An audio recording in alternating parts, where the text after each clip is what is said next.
Revealed in upcoming episodes of this program are the contents of a recently unearthed repository classified by the secret government, the Phenomenon Archives.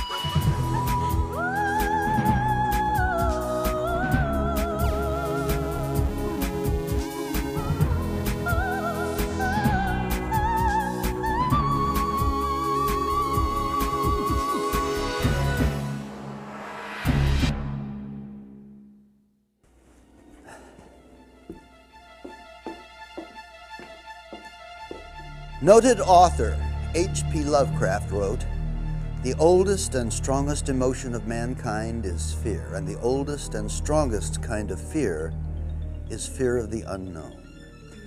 Tales of haunted houses and ghosts have been the cause of many a child's sleepless night. But once upon a time, claiming you could communicate with the deceased could cause you a lot of trouble. You could be cast out or even burnt at the stake. While you may not be among the 45 million in the U.S. who believe in ghosts, what would be your reaction if a visitor from the other side were to suddenly enter your life?" Whatever we're dealing with, it possessed the ability to kill. Are you okay, buddy? Oh my God. And I remember feeling these eyes looking at me. It was as if somebody was right behind me, just looking right at me. The balls of light seem to have a purpose and name. Oh my God, Barry, oh my God! What happened to her? All we can tell you is what we've seen and experienced and recorded. I'm so scared and I don't even know why.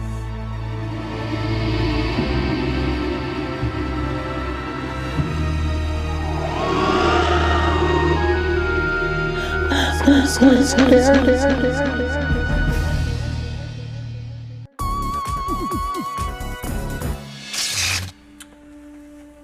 After the stock market crash of 1929 in a rapidly expanding shipping port known as Los Angeles Harbor, a man is brutally murdered. Though the details of his death are sketchy, 60 years later, the spirit of the victim of this unresolved crime will take his case to a single mom in a little clapboard house just a few miles down the way. Whether he's searching for justice, vengeance, or some form of resolution to his death is unknown to the people in this story. But before he's through, they will know a lot more about him, themselves, and the life that lurks on the other side of darkness. I had always been the type of person who's always been afraid to be alone. I wasn't afraid of ghosts. I was afraid of people breaking into my house. But for some reason in this house, which was a very easy house to break into if you looked at it, I was not afraid. And I felt that some kind of presence, but I never really thought about it. The presence Jackie felt in the house would soon turn into something more. I remember the very first thing that happened was when I walked by my desk, and Al was sitting at the desk, and a friend of mine was sitting on the couch. And when I walked by the desk, I wasn't close to it. I was a couple feet away. But it was as if this thing came tumbling at me with a pencil holder, and the pencils came out. And I knew I didn't touch it. In February 1989, the haunting would become even more terrifying. She observed the apparition of an old man sitting on this bunk bed in her children's bedroom. Every time I've seen him, he's always been cross-legged. He's got a grayish tone to him, and he's wearing a red flannel shirt, and his shirt is tucked in. His pants are high waters, and they're like the old gas attendant's pants. Not long after, this painting suddenly flew across the room and landed on the kitchen countertop. Susan Castaneda, Jackie's neighbor, claims to have personally witnessed paranormal phenomena within the home. I don't know what it is, but I saw it, and I smelled it. I experienced it, I felt it, it touched me, it talked to me, it communicated to me. While in her presence, this lamp suddenly took off from a small table and crashed to the floor. I heard a big thump. I thought a bookcase had fallen. One night when Jackie went out of town, her friend, Darlene, agreed to babysit her two small children, Samantha and Jamie. When I looked in from the living room to the bedroom, it looked like it was so far away, you know, and then I heard a voice saying, "Don't come in here." It was real spooky, you know, real scary. It made me feel like it would be violent if I did, you know, go into the restroom. Jackie grew restless as the days wore on. On another occasion, Jackie observed a stream of water mysteriously pouring out of this light switch. She was pregnant at the time, and she would tell me these things, and I'd just say, yeah, you know. Well, if you feel comfortable feeling that something is there, or a presence or whatever, looking out for you, then it can't be evil, because you feel it's looking out for you. And I thought it was Jackie's own confidence in herself for the first time in her life that she didn't feel afraid being in that house until the manifestations really started. Jackie Hernandez heard from a friend that a group of parapsychologists who seemed to take their work very seriously had recently appeared on television. Jackie looked into the matter and made contact with the group. Her call got 3 men involved: a videographer, Barry Conrad, a still photographer, Jeff Wheatcraft, and a well-known researcher in the field of paranormal activity, Barry Taft. Taft and his former associate researched the classic 1974 case made famous in the movie The Entity. On the night of August 8th, 1989, Barry Conrad, Jeff Wheatcraft, Larry Brooks, and myself went out to the San Pedro home of Jackie Hernandez for the first time.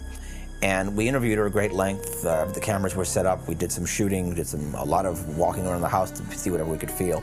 The first thing that was apparent was there was a very peculiar odor to the house, a foul stench reminiscent, very similar to the Entity case that occurred back in 1974. I was a tremendous skeptic, I guess, but what happened to me was something way beyond what I'd ever thought that could possibly happen. So we thought they would come out there and they wouldn't see anything, and Jeff came in, he was very quiet.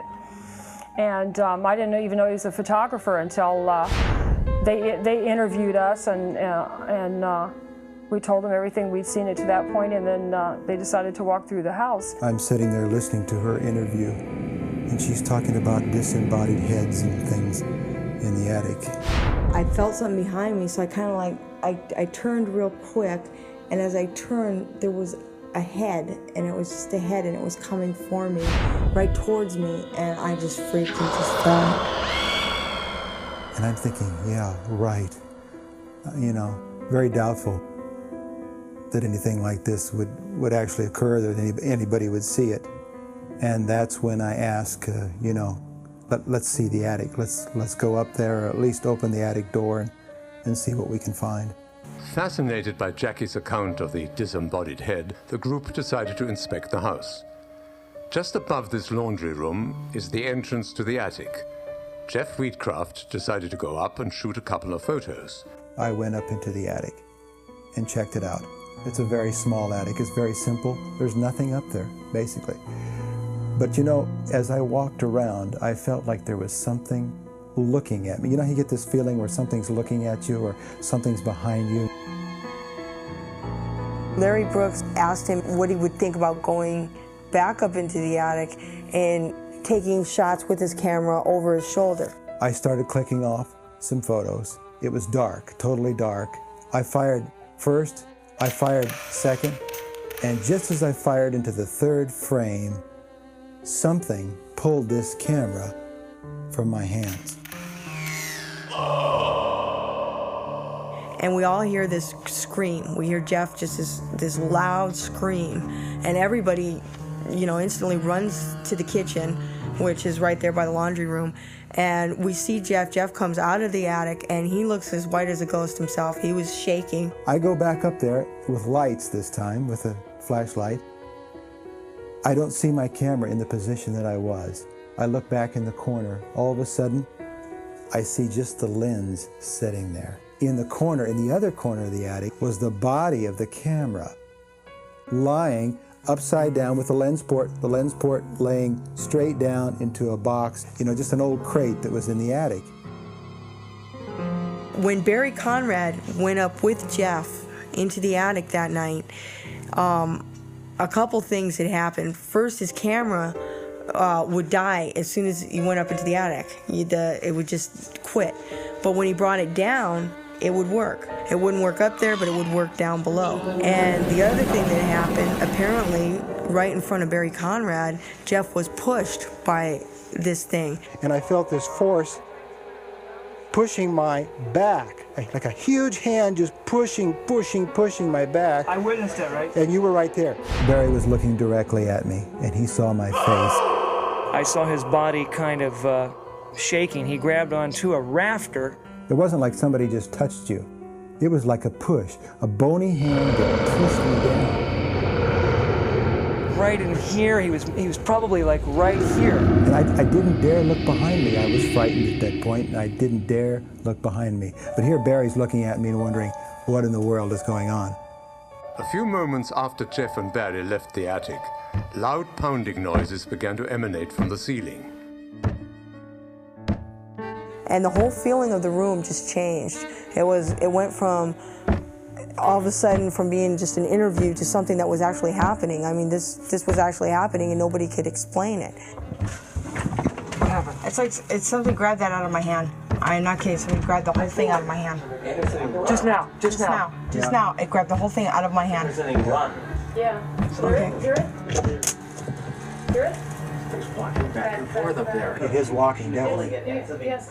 Sometimes there's a noise like a deep hum, and it's coming from right here in midair. It's coming from right in the center. So you've heard noises in this room? Oh yeah, deep humming, and it comes from right here, right in the center of the room.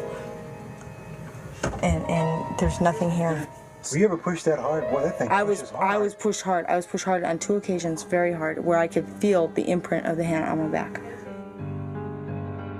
Now convinced that a ghost was indeed present in Jackie's attic, Jeff peered once more into the eerie blackness. The atmosphere grew tense and silent. Ooh! A light!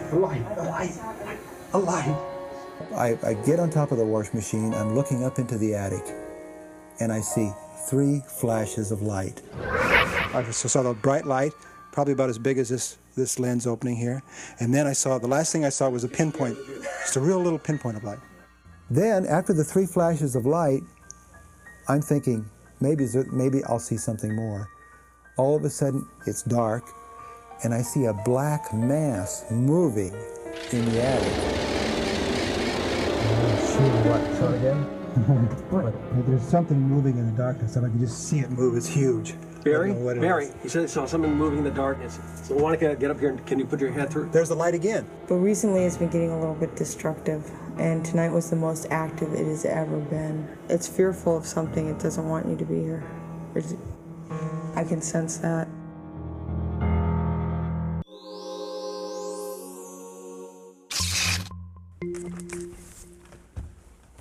From black shadows moving in the dimly lit attic to unexplainable flashes of light, something unusual was happening here. When the photographer's film was developed the next day, an unusual orb of light appeared in the lower corner of one of the frames. Books on the supernatural are filled with accounts of strange lights, but no book could adequately explain what happened in the Hernandez house that night, or what was going to happen. Everyone just left except us in the house. Things are starting to drip out of the cabinets. Nobody believes us, but it's happening, right, Jeff? There it is. There it is, right there. It's dripping. The first night we were at the Hernandez house, Jackie told us about some viscous liquid dripping and oozing from various parts of the house. But we took some of the, I guess, liquid ooze, for lack of a better term, back to a lab to have it analyzed.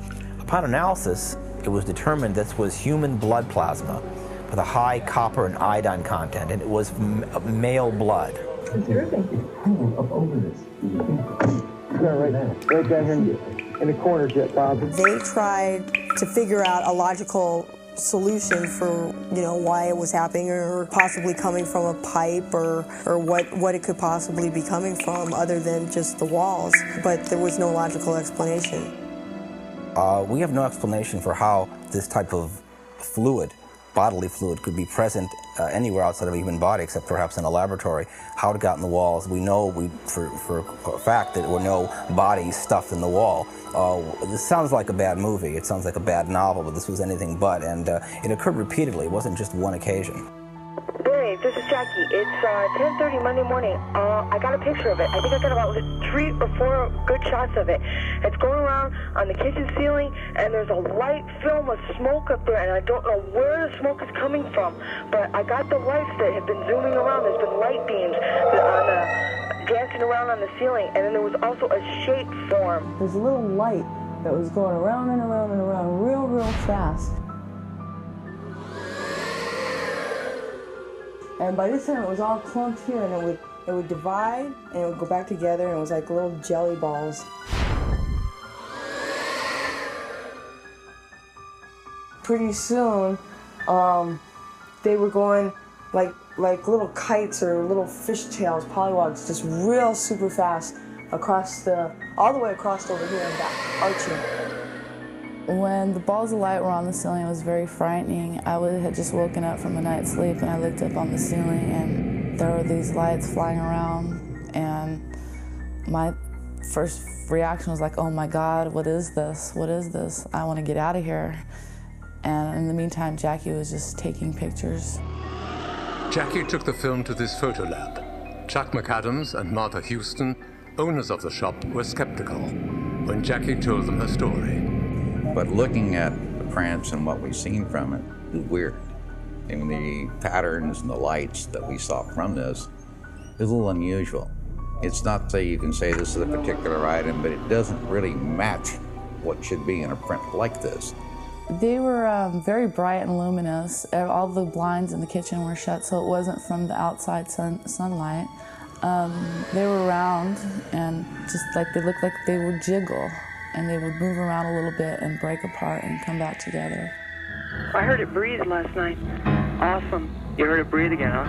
When I heard that, Barry, I said, I am not staying in this house, and I'm not going to sleep in this house. I can tell you that, because I wouldn't want to meet up with what made that noise. What's going to happen next? What's it going to do to me?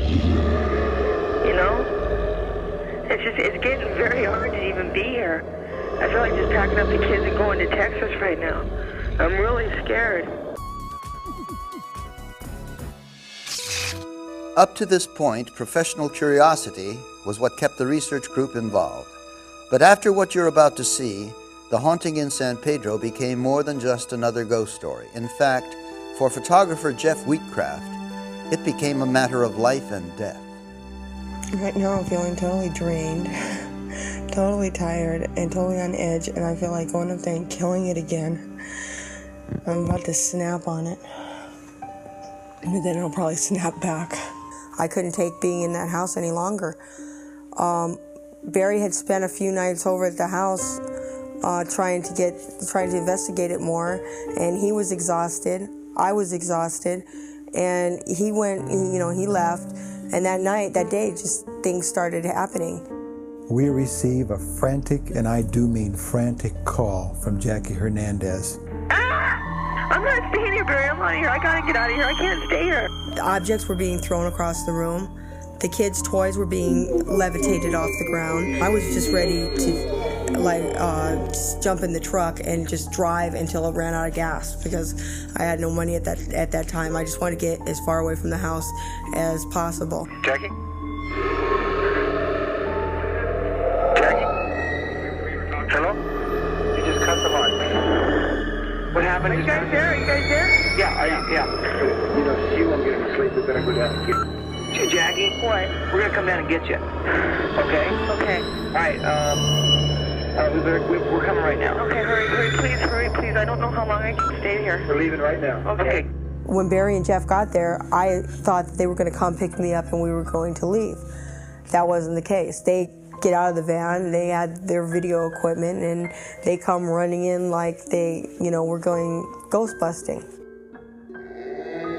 I've heard moaning, I've heard voices in the attic, I've heard breathing coming from both the bedroom and the kitchen. Balls went flying through the air today.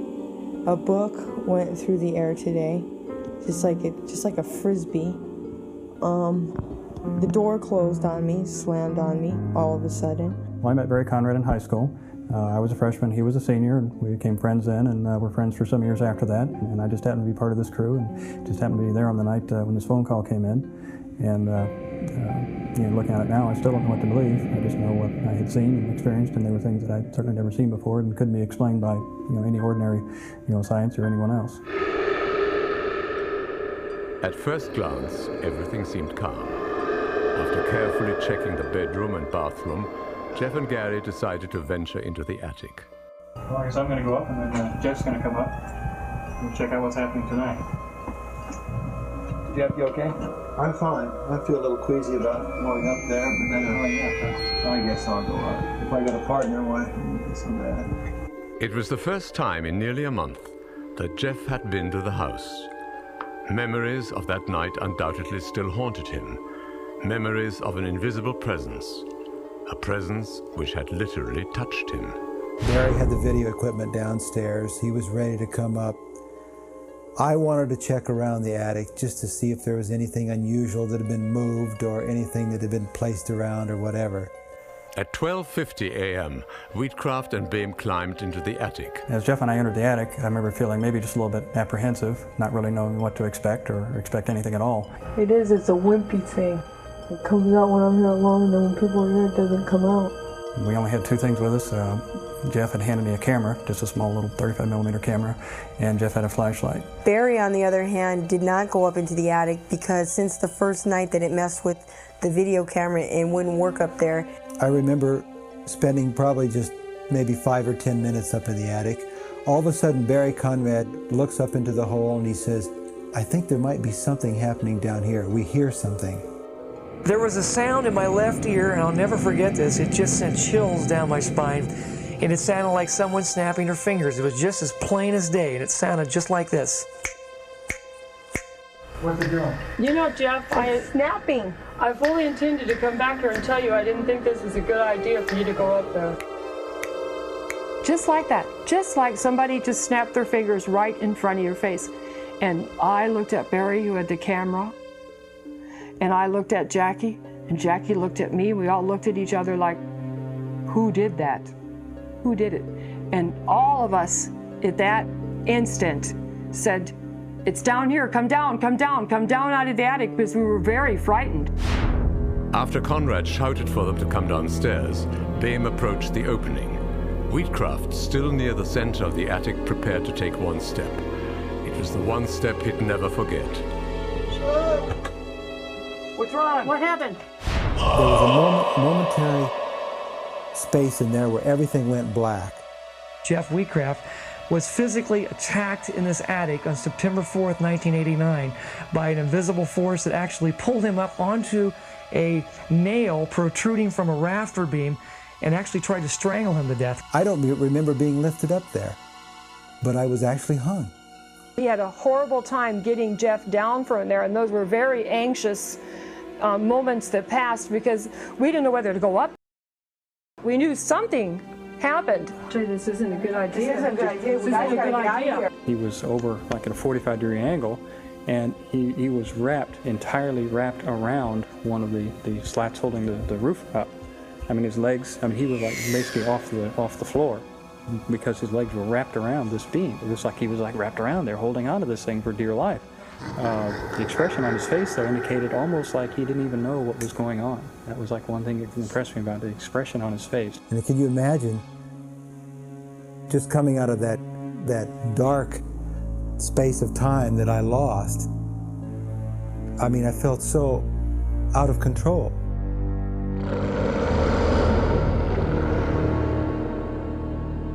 The thing I remember most about the hanging incident with Jeff Wheatcraft was just how fast it happened. I mean, it was in just a fraction of a second. I had taken maybe 2 or 3 steps away from him, and then bang, he had called out, and there he was. He was like very, very stiff. And again, I couldn't figure out why was he there in this position, so it wasn't until I got like right up on him and looked from like the side that I could see that this rope was around his neck. It was this clothesline cord the ghost used in its attempt to strangle Jeff Wheatcraft. And this is where the mystery deepens. Where did the cord come from? According to the researchers, the attic had been thoroughly searched only a few days before. All they found were these seashells along with a horseshoe. What I remember was Jeff coming down, and he just looked so terrified. Come on down, Jeff. What happened? Put something around my neck. Look at his. Oh shit. Oh my God. He was scared. Jeff, here you go, buddy. Here you go. What the hell happened?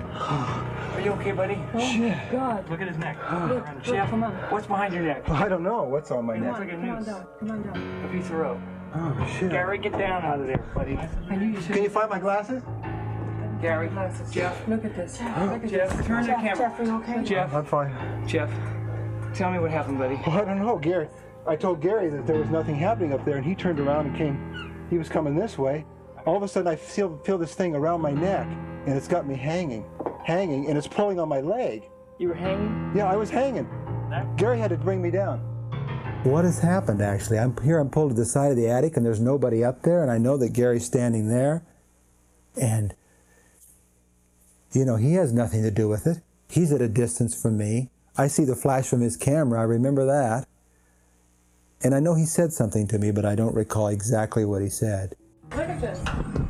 Look at his neck. Oh my God. If I had not been there, he would have strangled, and he would have probably died there in that attic if I had not been here to get him down, because he didn't know what was going on, and it was wrapped so tightly that I mean, I couldn't get him off of the nail. It was over a nail, and I finally had to actually bend the nail down straight to even get the rope off of it. Yeah, I was up my feet and hung me on something. Gary had to pull me off. Look at this. Aim the mic. Look at this. I don't want to go through it again. In the 110-year formal history of psychical research, there's been less than a handful of people that have been deliberately harmed or injured in some way by this phenomena. In fact, only one really well-established case, so this might be the second one, and if it was not for one of our other associates present in the attic, Jeff might have been killed. This is very different than what we're used to experiencing. People get frightened by anything they don't understand, but to have it directly attack somebody repeatedly is something that we really can't understand, and it suggests strongly that this phenomena is interacting with us. It's not some form of psychic projection, just some random force acting out of nature. It's discreet, and it seems to know what it's doing. The hanging incident proved to be just one event of several that occurred that night. Watch, he's gonna pass out. Sit the camera down. Sit the camera sit him down. Sit him down. Sit him down. The horrors of that night never ended. I remember right after Jeff had been hung in the attic, I'm standing there and I'm looking through the viewfinder of my camera trying to document all of this, and suddenly a ball of light appeared in the viewfinder, yet it wasn't in front of the camera lens. And at that point, a surge of electricity or energy or something went through my body, and at that point I blacked out. All of a sudden, he pulled his eye away quick like that, and he looked at us. You get the strangest look on his face. He it was like that he was just fading out. Come on, we gotta get the kids out of here. We gotta get everybody out of here. This is dangerous. Wheatcraft, shaken by his experience, began to suffer a series of headaches, and later sat on the porch to recover from his ordeal. Just a tremendous headache just really hit me strong, real strong. I've never had one come on, you know, that bad. It maybe has something to do with the pressure on my neck, I don't know. Concern for the safety of her children prompted Jackie to move them onto the porch as well. Her 4-month-old daughter Samantha was photographed as you see her at approximately 1:40 a.m. I had passed her a few times, and every time I looked down at both of the kids to make sure that they were okay, because I was very worried about them. And I had even asked, or told it and demanded that it stay away from my children in no uncertain terms. In fact, that same night in the bedroom, I said, just stay away from my kids. And I went back into the kitchen to get something else, and when I came back out again, I looked down at her, and she had a big red imprint or something right in the middle of her forehead. I don't know, look at what's on the baby. Come on, you guys, let's go, please let's go. Please let's go, please, what happened to her? It freaked me out because it came so close to my kids. And it was almost as if it was saying to me, hey, I can do what I want to. Don't tell me not to mess with your kids, because if I want to, I will. Just exactly what the substance was on the forehead of Jackie's 4-month-old baby will never be known. In her panic to be sure that her child was okay, she wiped the mark away. But this incident, combined with the violent attacks on Wheatcraft, left Jackie and the others afraid for their lives. That night they left the house for good. Although Wheatcraft would never set foot in the San Pedro house again, it was by no means his last encounter with the phenomenon. If I had stayed in that house, I would have had a nervous breakdown, or I couldn't see going on because I was at my wit's end. When the research team traveled back to Conrad's apartment, Barry was anxious to view the videotape recorded earlier. While looking at a shot of Wheatcraft in the kitchen, Conrad made a startling discovery. A bright comet of light shot through the doorway behind Jeff. I didn't see these again with my naked eye, but when I look back on the monitor in the studio, we started seeing these little comets of light moving at very, very rapid rates of speed through the frame. Later on during our investigation, we found many more of these lights, which led us to believe that this was some kind of unknown form of energy. The phenomena it's displaying, beside the psychokinetic manifestations of objects moving, it's displaying visual materializations in the sense of corpuscular masses of light, like balls of light, similar like St. Elmo's fireball lightning, but these aren't in any way, as they do not occur in this part of the world to begin with. But it seems to be following the woman. It manifests these corpuscular masses of light, and it seems to be malevolent or belligerent in nature, which the entity certainly was. Whether this is the same thing or something analogous to it, we don't know, but it's unique because the phenomena seems to be directional. It's aimed, it's focused, it's not some random force we just happen to be there. It seems to go after certain things with a specific intention behind its actions. Some of the more spectacular lights that I photographed were lights that occurred later on in the case. We recorded a sort of pea pod looking light. It looked like an object with 3 little cotton balls in it, and it actually traveled throughout the frame, and it disappeared for a frame, actually blinked out for a frame, and one object actually entered her head. Barry didn't show me this film footage right away. It took him a while before I finally got to see it, because they were afraid of what my reaction to it would be, which was that of fear. It freaked me out to think that this thing was inside of me, or that these lights were going inside of me. It was bad enough having them around me. As far as insects go, there's nothing that would be that bright and that glowing. Also, the appearance of the shadows and things like that, it just doesn't seem right. These things seem to be self-illuminated. Insects, outside of fireflies, which don't occur here, are not self-illuminating.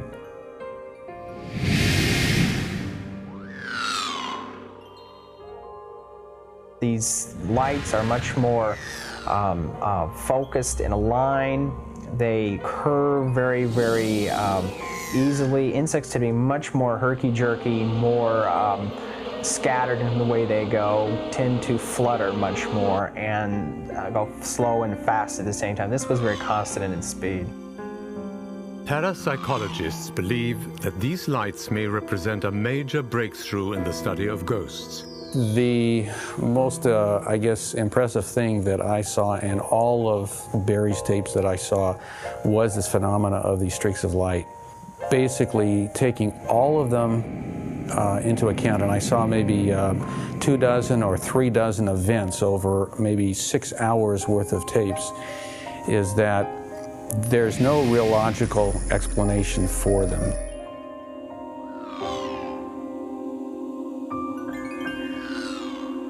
I'm convinced that they emit their own light, number one.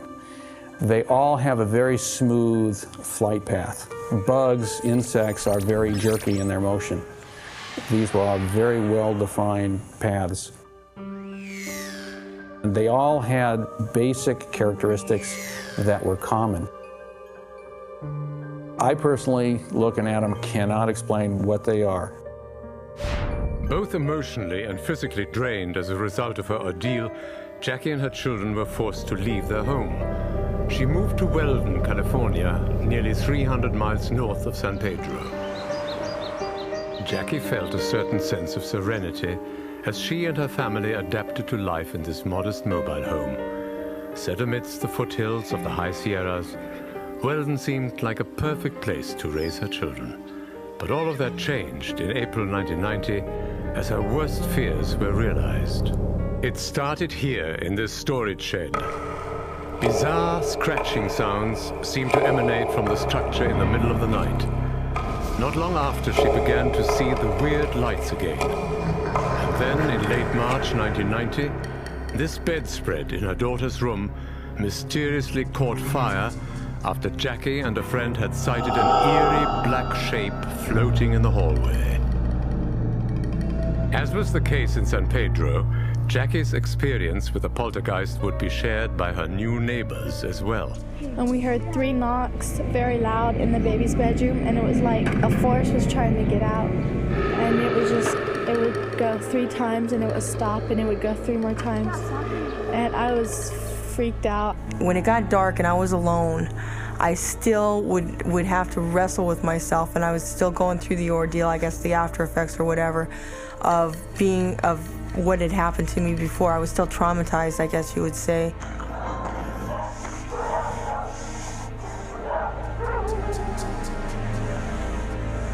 I'm so scared and I don't even know why. Everybody who walked in my house had experienced something, and it was very scary. And I was telling Barry over the phone what was going on as it was happening, and he couldn't believe it, and he wanted to come up and see for himself what was going on.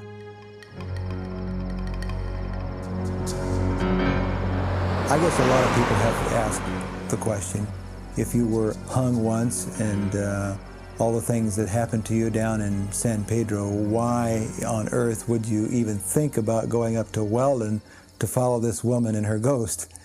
And I guess the best way to answer that is I wanted to finish this case. I saw a black shadow move right from here on up to about right here, I guess about right up in here from the distance perspective it was, and then it moved off like this.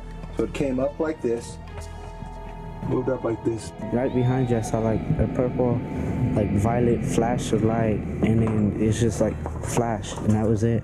And Jackie over here saw it too. So I don't know. That's about the first time I've seen it at this house, but it's weird. What is this image doing in Weldon, California, flying into a storage shed behind Jackie Hernandez's new home? We don't know. But further on in the evening, it got even more perplexing. For lack of anything better to do, waiting for phenomena to occur, hoping to perhaps encourage it, Barry and Jackie and Jeff began using a Ouija board with some of Jackie's neighbors. Within those next few hours, astonishing paranormal activities would occur. The 4 participants took their seats around the table, and before long, they were introduced to an awesome spectacle of supernatural power. Within minutes, the table would begin to shake violently, and the perpetrator of the haunting episodes would finally make itself known to one and all. He tells the group who he is, where he comes from, what happened to him in life, and most interestingly of all, what he is after in death.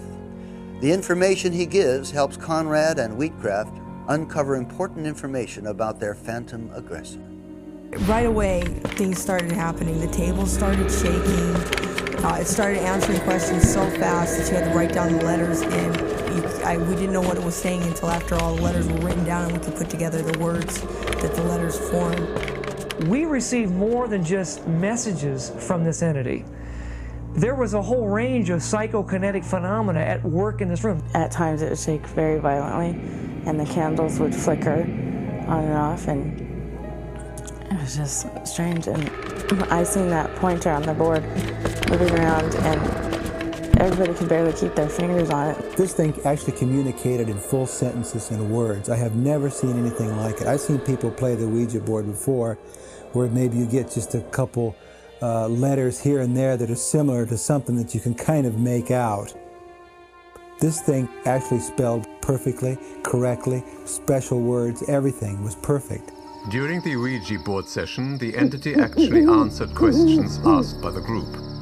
The researchers were startled when the entity told them that he had been murdered, held underwater in San Pedro Bay in 1930. And when asked how many ghosts reside among the living, it spelled out Phantoms fill the skies around you. This night was incredible. We were like, it seemed like direct communication with whatever was talking with us. We're sitting there, this table's vibrating. You just had a feeling something was going to give, and it did. I ask it, why are you focusing your energy on me? Why me? Because you killed me! Intrigued by what he had seen, Barry Conrad decided to visit the News Pilot, the local San Pedro newspaper. While searching through records of old newspapers stored on microfilm, Conrad discovered an interesting article dating back to 1930, the year the entity claimed it had been murdered. The body of Herman Hendrickson was discovered near the 22nd Street landing. When his body was found, authorities believed he may have met with foul play. According to the death certificate, examination of the body revealed a compound fracture to the skull. Due to lack of evidence, however, the man's death was ruled accidental. Herman Hendrickson was a seaman. He worked on this ship, the Astoria, a lumber steamer commissioned by the Hammond Lumber Company back in the 30s. There was some kind of a link here to something beyond the grave. But we found a man in the newspaper that correlated to the information that we had received through the Ouija board that someone had been murdered, perhaps, held underwater. Indeed, the entity said he'd been held underwater. After discovering the death of Hendrickson, a question was raised about the knot used in the hanging of Jeff Wheatcraft. Whoever made that knot knew what he was doing. He was connected some way with the ocean. Back in the 30s, they all used it. It's been used for hundreds of years. Well, here's your bowling. That is a very common knot. It's used every day by seamen, by fishermen. There's an old pirate expression: the sea does not give up her secrets easily. That may certainly be said for our friend Herman Hendrickson. His mystery began 60 years ago, the night someone fractured his skull and dropped his body in the waterway not far from Jackie's house. Apparently, Herman wasn't satisfied with letting his murder go unavenged. He came back to find the man he hated, the one that held him underwater, the man that ended his young life. When this case began in the summer of 1989, no one could have predicted its longevity. Poltergeist activity is usually short-lived. Although today, the phenomena has greatly diminished, Jackie Hernandez believes that whatever was following her has not completely gone away. Today, there's hardly any phenomenon. I'm not afraid anymore. In hindsight, I can say it now where I couldn't say it when I was going through it, but I almost feel fortunate to have had the opportunity to see the other side, although there's a lot that I would have preferred not to have seen. But it was an experience that not too many people get to go through, and even though I didn't want to at the time and I was terrified, I feel fortunate to have experienced the things that I've experienced. Were spirits of the dead responsible for haunting Jackie Hernandez and the others, or was it some other freak of nature? Strange colored mists, blood plasma, balls of light, and an attempted hanging are strangely linked to a mysterious story about a tragic seaman who at a young age was violently struck down. Aren't these grounds for believing that something beyond the grave is waiting, hoping to be heard, to meet out his final destiny and finally escape the obscurity shared so long with the phenomenon archive?